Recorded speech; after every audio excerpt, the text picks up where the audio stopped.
Welcome to Attenuation, a weekly podcast where two friends come together to drink beer, discuss beer styles and trends, and just generally ruminate on the meaning of life, aka beer. If you enjoy your time with us, we invite you to become a weekly listener and subscribe to the podcast. Without further ado, here is this week's episode.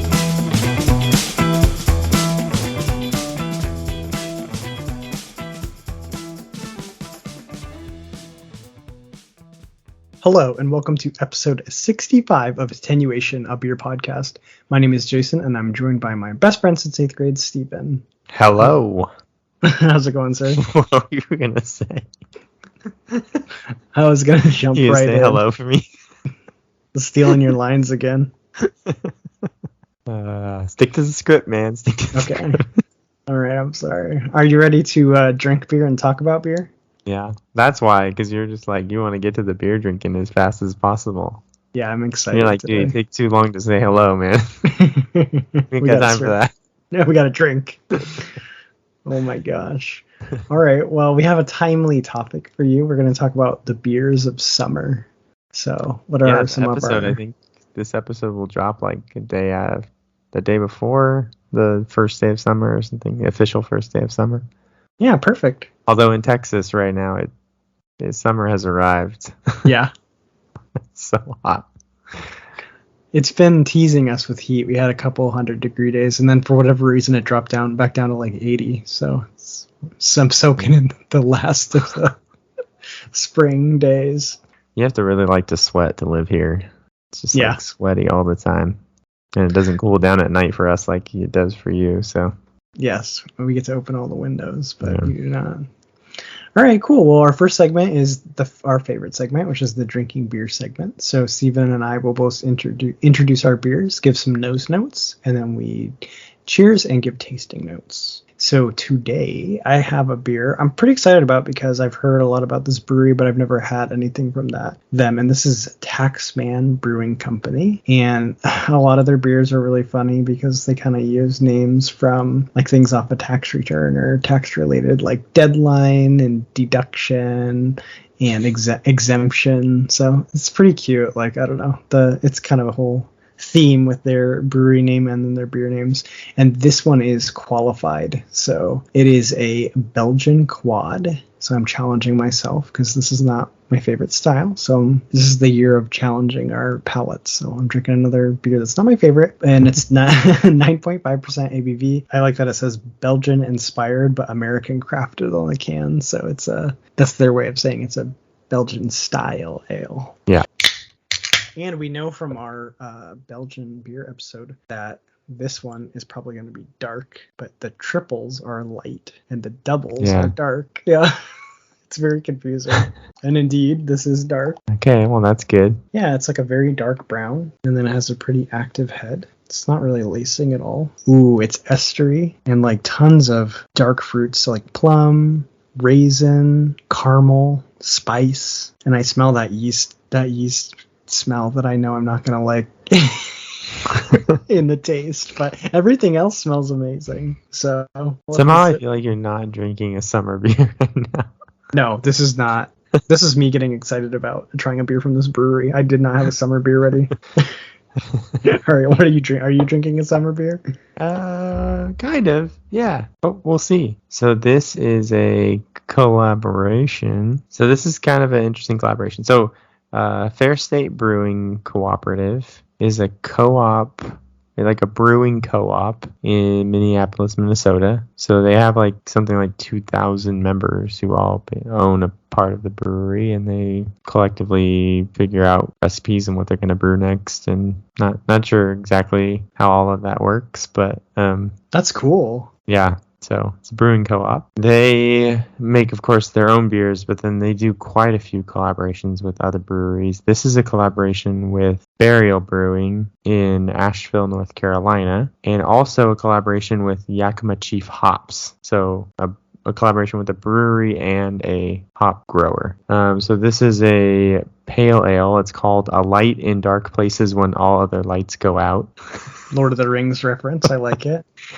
And it is, pale ale, featuring experimental hop called HBC 630 from, I assume, Yakima Chief hops. So that's a cool collab because they're going like directly to the source to get the hops. I like that. Yeah, I like that they're making this beer with a experimental hop, working specifically with a hop farmer. This is 5.4% ABV. Nice golden straw color. Pretty see-through. Maybe a tiny bit of haze in there.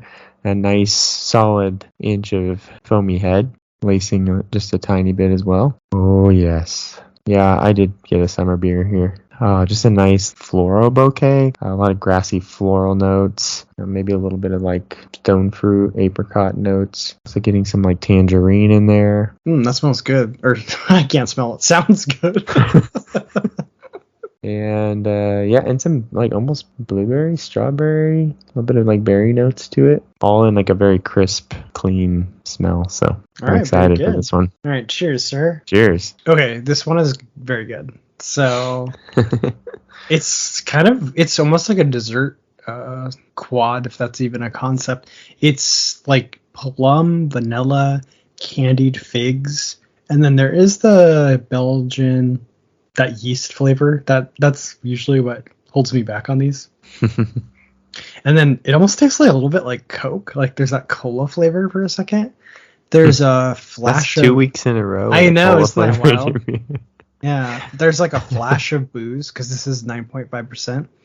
But overall, I do really like it. But I think that's because it's more sweet and malty than yeasty. Like the yeast is there for like, it's present for like a moment in this like cascade of flavors, but it's not like dominating. So I this is a thumbs up for me. This is maybe my gateway. I could drink this one again and again, I think, and maybe finally start to crave maybe that yeasty flavor. So yeah, good. This is a good one. Well, you got another one to drink, so. Yeah, sometimes this is a Tavar pickup, so sometimes when you get 2 cans, especially if I'm being experimental, I'm a little worried, like, oh, I hope I like this. But no, I'll be excited to drink the second one. Awesome. Man, Yeah. I have been so close to being pulled back into Tavour multiple times. Don't do it. Well, the problem is, like, I'm going to New York next week. I'm definitely going to be picking up some beers from there. Like, there's no reason for me to get into Tavour right now. It's dangerous. I told Steven, I was texting him the other day because I just got a box in. That's where this beer came from. And I said, okay, I'm doing one more box, that I'm stopping. And he said, good luck. Sure. Yeah. Did you started a new box? Unfortunately, yes. Did you get the Sour Patch Kid sour? I did. Oh, yeah. See? It was That's such a bad influence. Yes, it was an honor of you. I want to drink one of these candy infused. Bring you to the dark side. Or to the fruity side, I guess I should say. Yes, to the sugar coated side. Oh, that's awesome. Okay, my beer is really good. It's a nice light body. Like I said, this actually kind of is a summer beer. It's light bodied. This like kind of lemongrass flavor. It's a little bit dank. Lime rind would be like another flavor I'm getting, and then some of the strawberry blueberry notes I was talking about that I was smelling. But like a pretty prominent kind of dank bitterness as well to this, like a piney bitterness. But it's good. Like, you know, like I said, it's only 5.4%, so not killing you with alcohol. And it's like almost, it's just a really very hoppy, like it's definitely pronounced hop flavors, but in kind of a nicer, lighter, light-bodied beer. So yeah, I like it. Oh, I like that. That sounds good. Yeah, definitely the sort of American pale ale, that hoppy pale ale style, where it's like not malty. Yeah. In the vein of sort of like Pseudo Sue and kind of towards that like hazy hoppy pale ale. But yeah. But the lower ABV, not the ABV you would see in like a IPA. So gotcha. Yeah, it's good sessionable then. Yeah, very important for which can be important for summer. Yeah, well, I guess we'll cover that. All right, so thumbs up, you said? Yeah, thumbs up. Okay, double thumbs up day. It's a good one. For the collaboration. Yeah, after last week's episode. Surprised. No. All right, so next we have postscripts and beer news. Postscripts is when we fix things or add to things from previous episodes, and then beer news is self-explanatory. I don't think we have any postscripts, but I have a fun beer news. So I'm not sure why I got it. I think maybe it was through Untapped, but I got an email I like to play video games, and there's a demo of a game that's in development. And right now it's called Brewmaster Beer Brewing Simulator. So I downloaded that to try. I had to try it. There's a lot of simulator games on. If you're into games, like you can simulate farming. One of the most popular simulator games is like long haul trucking. You can drive a big rig, and I don't know. People like to simulate things, but this one, you drive the truck. Yeah, you drive the truck. Is that the one I always see where they're like driving the truck on like a really skinny high road? Yes. Really? Yeah, it's like, I don't know. I've tried them. I don't find them fun, I think. But I found this beer simulator was pretty cool. And some of those people have like really crazy like rig setup, like big like steering wheel setups and stuff. Oh yeah, people take this stuff very seriously. Yeah. Sorry. Oh no, going off track. I'm fascinated sometimes by watching these live streamers and with their like gaming setups. Hardcore, man. Yeah, like the full immersion of like doing things. Yeah, it's crazy. Yeah. But yeah, this is it's really actually pretty cool. It's still a little quirky, but you basically have access to a kitchen and all sorts of brewing equipment. And then you can follow recipes. So they kind of tell you like what to add and what amounts, and you can do like you add different hops. You have to boil things to the right temperature. You steep grains, you add yeast. And what's kind of interesting is it kind of shows all of the kind of the stats of the beer. Obviously you wouldn't really know this when you're brewing beer, but because it's a simulation, you can see like the temperature, the gravity, the protein content, the sugar content, like all these kind of like stats about the beer. And then you kind of go through the whole process of brewing, and then you get to like tap the beer, and then it kind of rates your beer. Like it tells all the tasting notes. So like I made a stout, of course, and I think I messed up a little bit on some of the boiling and the timing and stuff like that. So I had some off flavors in my stout, but yeah, it's pretty fun. It's definitely interesting. It's pretty relaxing. It's still a little quirky. I think they have to get the controls dialed in. And then I do worry that I think the idea is you kind of like you take orders to brew certain beers, and then you get money, and then you can kind of expand your brewing process, and you have a little like living room that you can like buy furniture for and stuff like that, and you get to design your labels. Like it's kind of cool. I just don't know how compelling like the gameplay loop is going to be. Like after you make like 4 or 5 beers, I don't know if you'll want to keep doing it, but yeah, I don't know. It's interesting. Definitely a game to watch. And you do have like the one fun thing is like you technically have unlimited resources, so you can just go wild. Yeah, I mean it's just like you can mess around with stuff and you're not actually spending money. So yeah, you could just make all sorts of silly beers that maybe even styles that don't even exist. Maybe I could actually brew a good beer on the simulator. In a simulator. So yeah, check it out. It's on Steam. It's called Brewmaster Beer Brewing Simulator, and the demo is free. So yeah, it's kind of interesting. That's awesome. I saw that email too. I think I got it, and yeah, definitely had the thought of doing it, but also I'm not enough of a gamer like Jason is. Yeah, and even for me, I was like, this is kind of weird. I'm not super into the simulation games, but it is kind of cool because I guess it does help you understand the brewing process a little bit more. And there's some shortcuts, like they don't have you do the I don't know, what is it called when you like cool the beer with the spiral that you're on the water wort chiller. Yeah, you don't do a wort chiller. Maybe they'll add that later, but right now you just kind of like, you can basically advance time. Mm-hmm. So you just wait until it cools off. So I think it's a little simplified, but it's still in development. So yeah, definitely interesting. We have to do the simulator at work sometimes where we have to like walk through a medical situation, and then we have to like click the buttons to like start the IV and give this medication, lots of different steps you can take, do all this stuff. And it's kind of cool because in a way, like, well, I mean, we do it because like, it like gets you more of a practical use of your skill. Like you just, because, we don't get put in that real life situation very often. So it's nice to be able to like kind of think through those steps without the pressure of like it being an actual real situation. So that makes sense. And I know they do that a lot with like, if you're a pilot and you're going to get certified for like a new plane, Mhm. they'll put you through a simulator and kind of throw you in a bunch of like crazy situations, so you go through like the muscle memory of things that hopefully never come up, but if it does come up, you don't want it to be like your first time when you're 30,000 Right. feet in the air, right? Yeah. Yeah. So But yeah, I think it could be useful for. Honestly, I should probably try it out because it would be good for me to kind of see the simulation of a brew process, more complicated brew process probably. So yeah, it's kind of fun, and then I think they'll add a lot to it. Right now, it's pretty simplified, but yeah, and you can maybe when the game's in full release, you could try out theoretical recipes and then try to make them in real life. nice. Yeah, kind of. I like it. That was good beer news. Yeah, that was a good one. I was excited for that one. Okay, so we can get on to our main topic, the beers of summer. So I think we're going to talk about beer styles that are great for summer, and then our favorite beers to drink in the summer. Sounds good. Sounds like a plan. Well, like I said, here in Texas it's freaking hot, and I've put the Imperial Stouts away to cellar until wintertime. Those are not for summer drinking. Not really your classic poolside beers.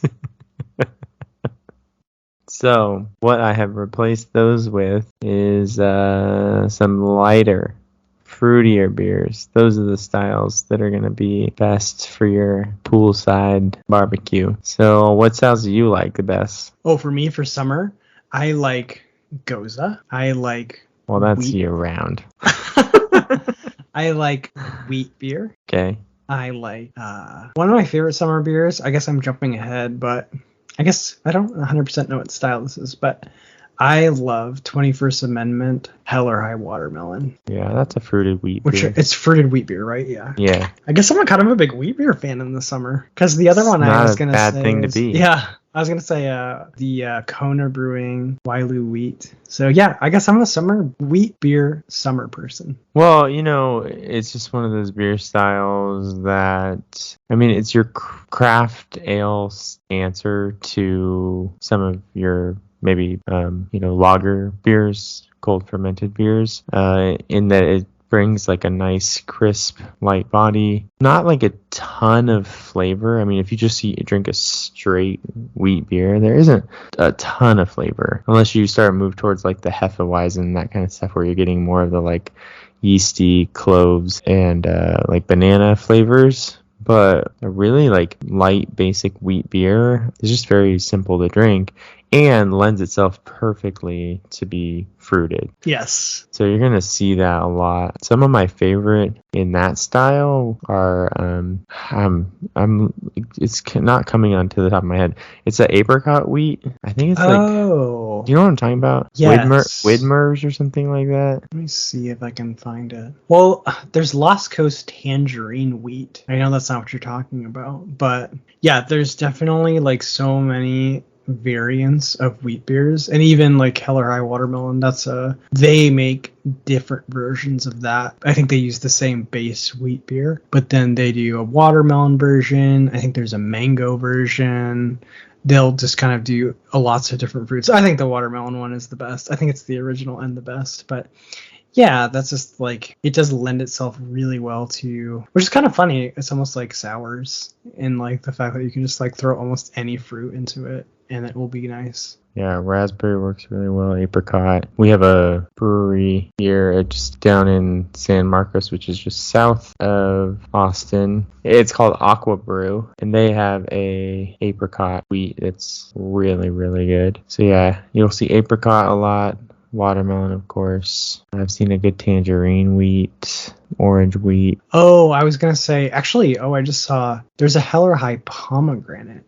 Now I've never had that. Okay. That sounds so they made good. A new style, huh? Yeah, I want to try that one. But I was gonna say, blood orange, I think, is pretty popular in the summer as well, and I love blood orange beers. You know what I haven't had in a while is a IPA with like fruit added. Honestly, one of my all-time favorite styles is like a IPA with mango added, or an IPA with grapefruit added. I just like, those are two of my favorite flavors to taste in an IPA anyway. So if you take those and amplify it with added like actual, mango or grapefruit to the brew process. It's like my favorite thing ever. And it's a perfect summer. Like if you're gonna drink a hoppy beer, drink something with some fruit added to it. Do you have Flying Dog available in Texas? Flying Dog. I don't know where they're located out of. They make there's a blood orange IPA where they actually add blood orange puree at the end of the fermentation process. It's called Bloodline from Flying Dog. I think that is my favorite blood orange IPA. It's so good. It's 8% though, so you have to be really careful. Nice. That sounds amazing. Yeah. I don't know, like Blood on the Tracks, you know, we talked about that one from Blue Note Brewing. It's one of our favorites. It's a blood orange. Another blood IPA. orange. Yeah. And they've made a grapefruit iteration called Grapefruit on the Tracks as well. So. Oh, I actually haven't had that. I should go swing by and get some. Yeah. I take it a little for granted because it's local. So. It's your local one, yeah. So, fruited wheat beers. You know what I love about the Hell or High Watermelon is when you're at 21st Amendment and they serve it to you with the big old triangle of watermelon stuck on the glass. That's awesome. It's the best. Yeah, that's really fun. Their advertising motto, because it's funny, I listened to the radio feed for the San Francisco Giants, and when I'm listening to that radio feed, I get all the local radio ads, and one of them is for 21st Amendment, and they specifically advertise their Hell or High Watermelon beer, and they call it Summer in a Can. So there you go. It is summer in a can. The perfect summer beer. Yeah, so but it meets all the criteria. It's got that like summer fruit added, right? Watermelon is just a fruit that you associate with summer, and in a light-bodied wheat beer, it's just perfect. And it's not too sweet. Like no, I feel like when you if you hadn't had this beer and someone was describing it to you, you might think it's too sweet, but it really isn't. It's you get more of this like sort of watermelon rind flavor to the wheat beer. It's not overly sweet. Yeah, no, it's like the essence of watermelon. It doesn't, yeah. Well, speaking of sort of, since we were on the topic of adding grapefruit to beers and stuff, we're big fans here in my household of the shandy, which is essentially taking some sort of light pale beer, like a blonde ale or a lager, and adding juice, like straight up adding juice to the beer. It's almost like a beer cocktail in a way. The origin actually of the shandy was a beer cocktail. It was a mix of beer and ginger ale. Now it's like sort of evolved to being like a beer and some sort of variety of juice or lemonade. Okay, I've always been curious about shandies, but I've never really tried any. But it makes sense why they would be super refreshing and fun to drink in the summer. Yeah, and speaking of Blue Note, they do one all the time. They have like their light beer. It may even be a Kolsch. I can't remember what it's called, but they will mix that one. They'll make it two ways. I think they make it with grapefruit or lemon. So those are kind of your two most popular juices to add to make a shandy. The other name you might hear sometimes is Radler. A Radler is a shandy. They're basically the same thing. Shandy is more like English in origin, and then the Radler is German. The Radler has a funny story though. So there was this huge cycling boom in the 1920s apparently in Germany, and this guy named Franz Kugler, just outside of Munich, created this bicycle trail through the woods, which led directly to his drinking drinking establishment. That's perfect. And apparently there was one day where there were just all these cyclists, and he had just too many customers basically, and he was running out of beer. So he started blending it with a lemon soda to make the beer last longer, and that's how the Radler became a thing. Amazing. But that was the German origins of the Radler. The shandy, I think, was just more actually like a beer cocktail in England. So okay, I'm gonna try some this summer because I think I would really like them, but I've never really explored them. Yeah, if you can find, and you should be able to find in your store, Leinenkugel's. They have a summer shandy. They have a lemon version and a grapefruit version. We, unfortunately, for whatever reason, just have such a hard time finding the grapefruit version in Texas. Not really sure why. We can always find the lemon. I like the lemon. My wife doesn't. So she buys one called Ruby Redbird from Shiner Brewing in Shiner, Texas. Oh.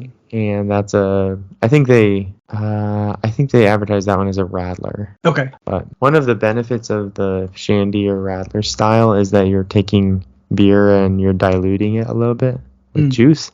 So they're always lower ABV. They're usually around 3-4%. So. Oh yeah, and I mean that ties into something we're gonna kind of cover is like it's nicer to be drinking they're often referred to as like sessions, but beers with lower ABV because you can like just control your intoxication level, because a lot of times if you're like drinking out in the sun and you're like on the beach or something, you don't really want to get I don't really want to get smashed because you'll get so uncomfortable, but you might just want to have a nice little buzz from your 3 or 4%. Yeah, well, the thing is like your 10 beers at 3% are you're gonna be drinking beer longer, right? Yes. So you can stay out all day on the beach or at your barbecue or whatever, and you're not getting sloshed after like 14% Imperial Stout. You get to, and then falling you asleep. get to extend your beer drinking session. So. Yes, hence the name session. So yeah, those are like perfect. I guess like a shandy is a perfect session. It's already all set up for you to be drinking it all day. So yeah, that is definitely a favorite of our household is the shandy or the radler. And then you did mention Kolsch. That's a great summer style. Yes, it is. I haven't drank a Kolsch in a while. We did the deep dive and yeah. The last time I had one was for the episode, but that is a refreshing style. Definitely something you'd want to drink on a hot summer day. Not a lot of like just commercially available Kolsches, right? Yeah, not really. Not like widely distributed, like a statewide distribution of a Kolsch.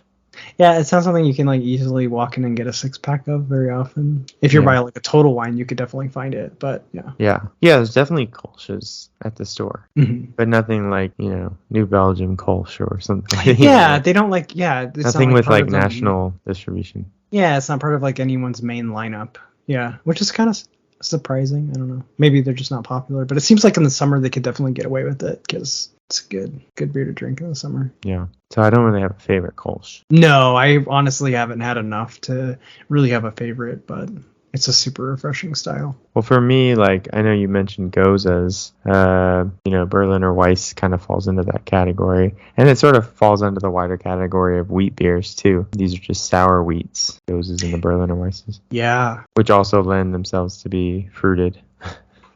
Yeah, it's funny. Like all roads lead to wheat in the summer, wheat and fruit. But yeah, no, Goza is another one of my favorite summer styles. That something about the slight tartness and the little bit of salt, so refreshing on like a hot day. Because we'll soon be getting Briny Melon Goza, which is like my number one summer beer, probably. I hope I can find it here. Oh, have you had any luck finding it here in Texas? I've had luck before. Okay. Total Wine gets some, and that's about it. I saw it once at a grocery store. When I asked about it like subsequent years, they just said like sometimes they get it, sometimes they don't. So Gotcha. I had one guy, like the specific beer guy at the grocery store. He said he was going to order it for me one year and never did. Heartbreaker. Heartbreaker. Lies. You gotta find there's a sample pack out there. It goes a sample pack that I keep seeing them like post on Instagram that has like the Framboise Rosé, Blood Orange, Cherry, and Briny Melon. I think are the 4 flavors that they have. Oh yeah, I see it. It's 3 of each. Yeah, that would be a great if you've never had any of the Anderson Valley Gozas. That'd be a great pickup. Again, they don't have. It's so hard to get that base Goza where they have.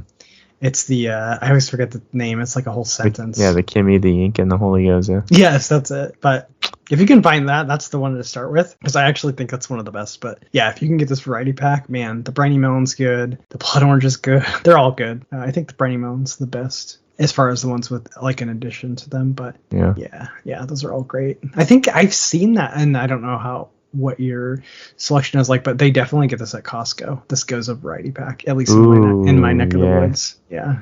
Probably not here, but we'll see. You know what? If you can ever get your hands on one, Just Goza from Weldworks Brewing is bomb. Okay. That may be my favorite like plain goes that I've ever had. Nice. Yeah. I have not had that. I'll keep an eye out for it. I Okay, guess so the those other are sours too are good, right? Like yeah. Creeks, Lambics. Oh yeah, definitely, because they're very fruity. Yeah. So great things to drink in the summer. Creeks, lambics, Gooses, framboise, even. saisons. Your favorite? No. So those are styles. Do you want to cover some? I kind of spoiled a couple of mine, but do you want to talk about like what your favorite summer beers are? Yeah, but I want to ask you a question. Have you seen the the newest TikTok trend where you like make it's supposed to be like a fake Coke I know, or no, a fake no. cola? What Okay. do you do? So you take like a sparkling water. They say you can use any flavor. Okay. And then you mix in like balsamic vinegar, and I'm not sure what all the other things that go into it.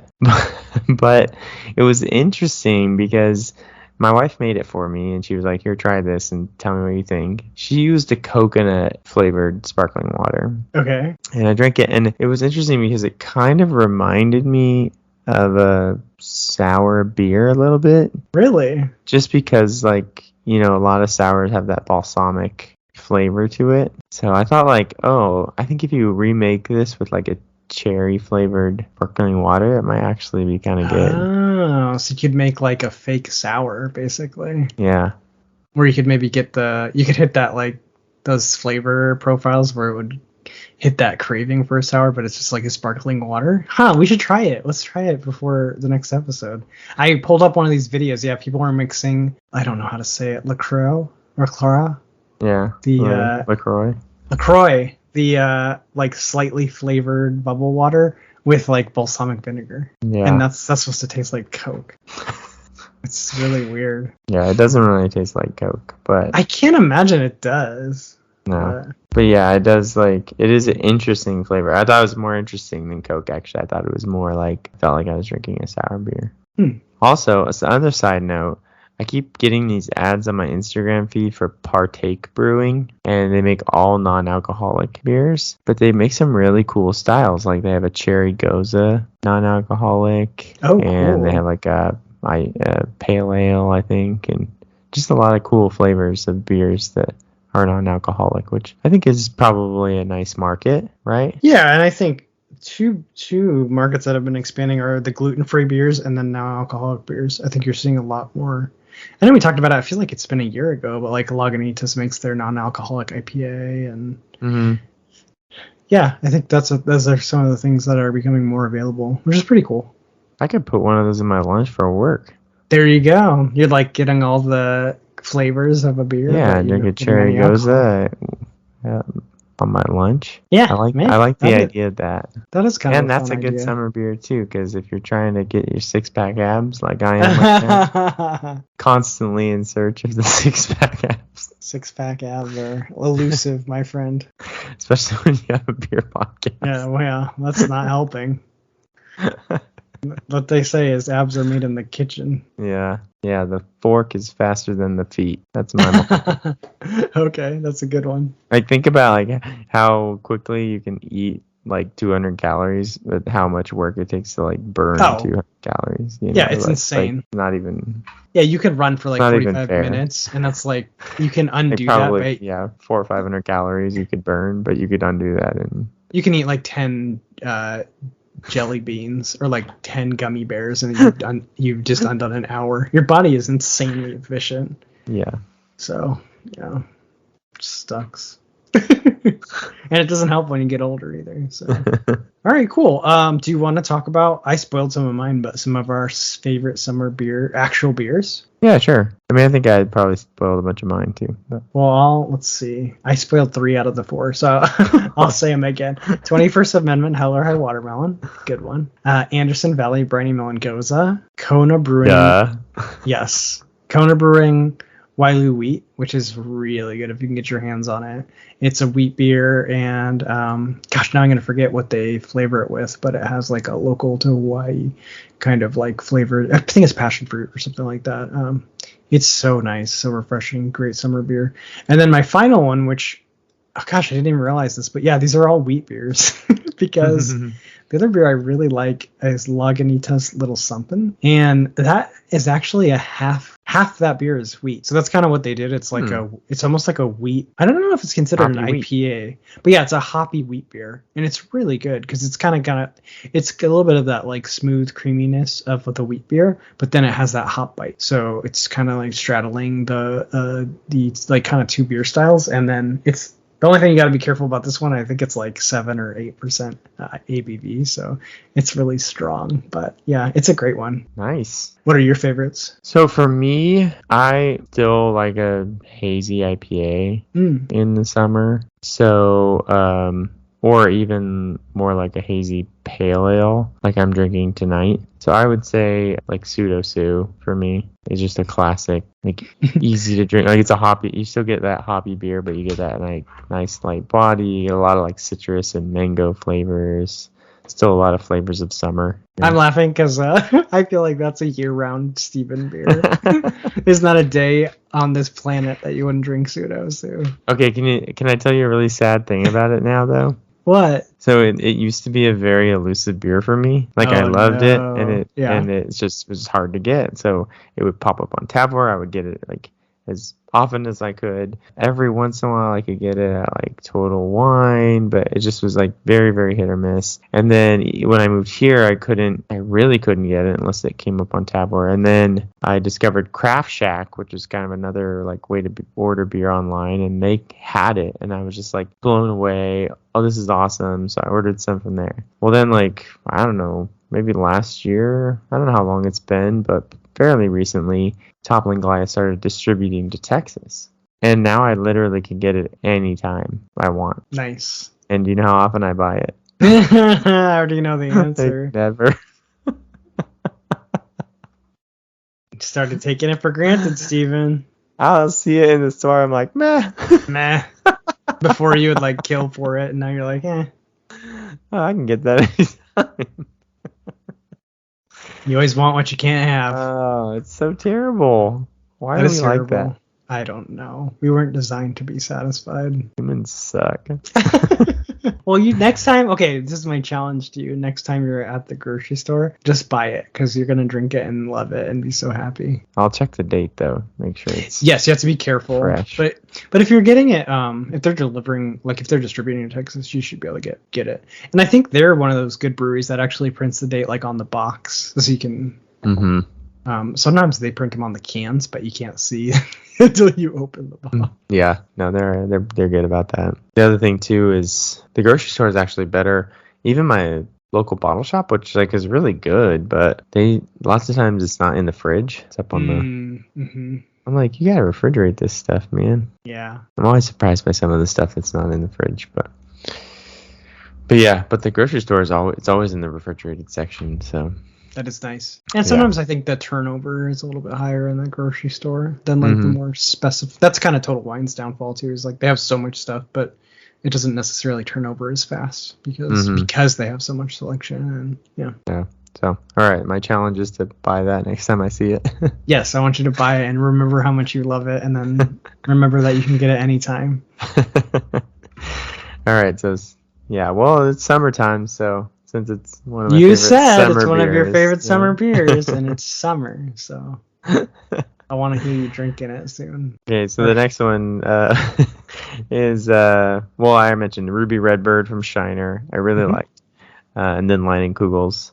I like the lemon Leinenkugels. My wife likes the Ruby Redbird from Shiner, but we're big Shandy Radler fans here in this household. The other one for me is I am so into this Martin House Pils, and it's just a really clean, easy drinking Pilsner, but like a craft version of, like your macro styles. Like it's just a better version of a very easy drinking style. You can't go wrong with that. I got it. Okay, my challenge to myself is next time I'm in the grocery store, I'm buying the People's Pilsner, because that's the, I think it won the gold, and I see it in the store, and I really should just buy it, because that's as good. Yeah, Pilsner is another, just like, especially if you can get a nice craft beer one made by a good brewery. That's a perfect thing to drink in the hot day. Crispy beer. Yeah, crispy. Crispy boys. We learned our slang. to round this off, I just love anything sour. Yes. You know me. So, and like fruited sours. Right now in my fridge, I have a beer from Claw Brewing. I think they're the ones that made the unicorn glitter beer that I had on the podcast. Okay, yeah. I remember that. Unicorn farts, I think it was called. But they have one right now out, and I have it in my fridge right now. It's a Rocket Pop sour. So I think it's like raspberry, lime, and cherry flavored.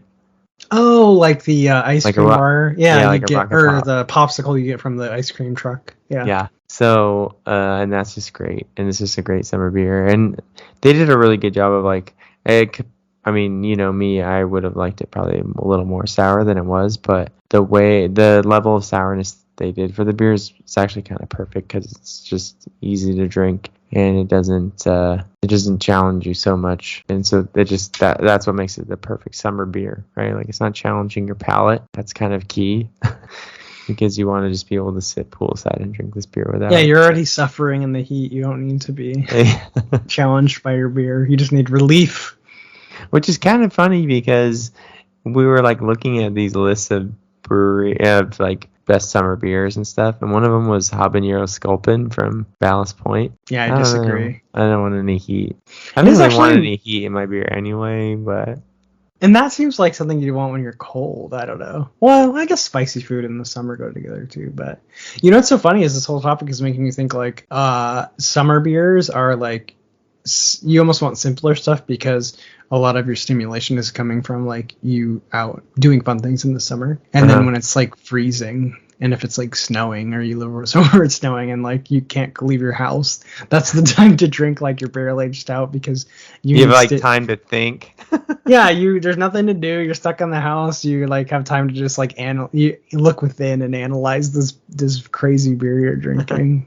But that's awesome. Yeah, the beer's either like providing the stimulation or it's just like it's in the background. And I feel like yeah, summer beers are background beers. I like that. That's a good sort of wrap on the whole. That's my hot take. Yep.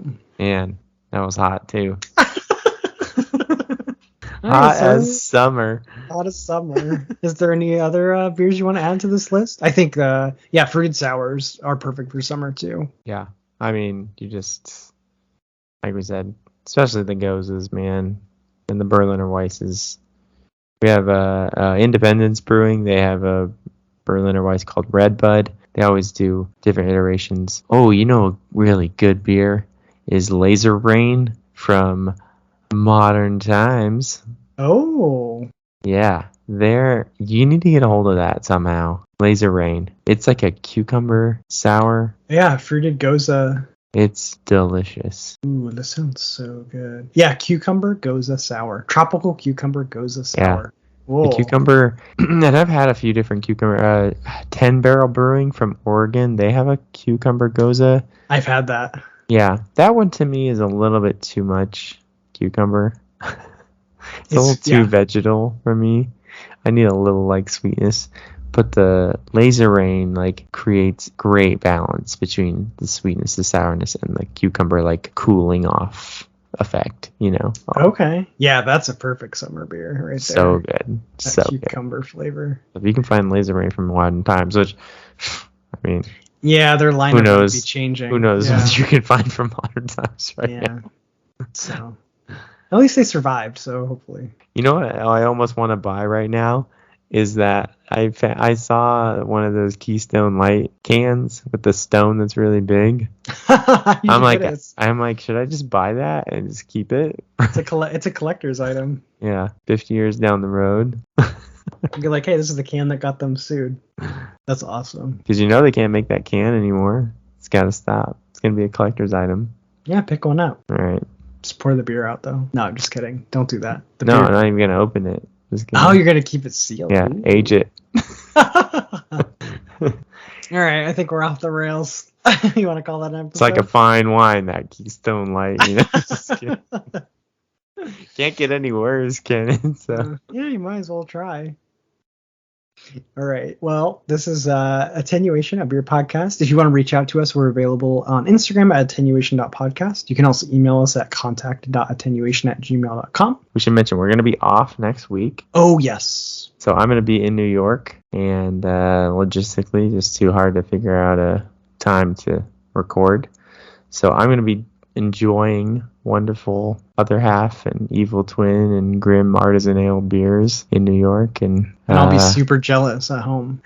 So, but yeah, when you Jason come back, can pick up a yeah, Other Half beer on Tavor or something. Yeah, exactly, and I'll try to join you in a month or something. But yeah, when you come back, we got to we want a trip report. Okay. Yeah, so all the breweries. It is possible that if I'm feeling ambitious, I will take one of our first episode, maybe even the first episode, and just do a little cleaning up of the editing and stuff, and re-release that next week. So just so you have something to listen to, if you're just we don't want you to get withdrawals. You know?